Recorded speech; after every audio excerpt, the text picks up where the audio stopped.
जिस तकलीफ से इंसान खुद कभी गुजरा नहीं होता, इस तकलीफ के कुर्ब का अंदाज़ा इसे कभी नहीं हो सकता।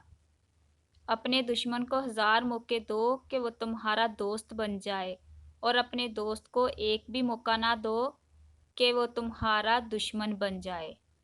रिश्तों और ताल्लुकात में तहरीक अदमो एतमाद इस वक्त नाफज होती है जब हम रिश्तों को अपने मतलब और ज़रूरत के तहत इस्तेमाल करना शुरू कर देते हैं। झगड़ों से कुछ हासिल नहीं होता, दोनों ग्रोह कुछ ना कुछ खो देते हैं। अगर कुछ नहीं तो अपना एहतराम ज़रूर खो देते हैं। हम खुद इंसान होते हुए भी दूसरों से फरिश्तों जैसी परफेक्शन के उम्मीदवार होते हैं।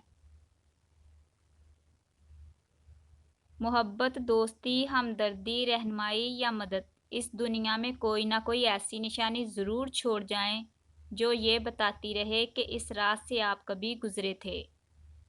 इंसान पर जब अच्छा वक्त आता है तो वो भूलने वाली चीज़ों में सबसे पहले अपनी औकात भूलता है। कानून और ज़ाब्ते दूसरों को ताबिया करने के लिए ज़बरदस्त होते हैं, मगर अपनी बारी पर यही कानून और ज़ाब्ते फजूल लगते हैं। ज़िंदगी में बहुत कम लोग ऐसे मिलते हैं जो सच में आपके साथ मुखलिस हों, वरना ज़्यादातर लोग दिखावा ही करते हैं। हर बार कसूर तरबियत का नहीं होता, बाज़ औक़ात कुछ रंग सोहबतों के भी चढ़ते हैं।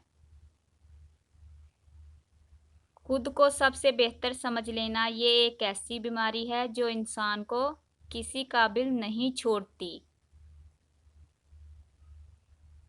तौबा करने वालों की सोहबत में बैठा करो, क्योंकि वो सबसे ज़्यादा नरम दिल होते हैं। बुरा भी हमें बुरा तब ही महसूस होता है जब हमारे अपने साथ बुरा हो।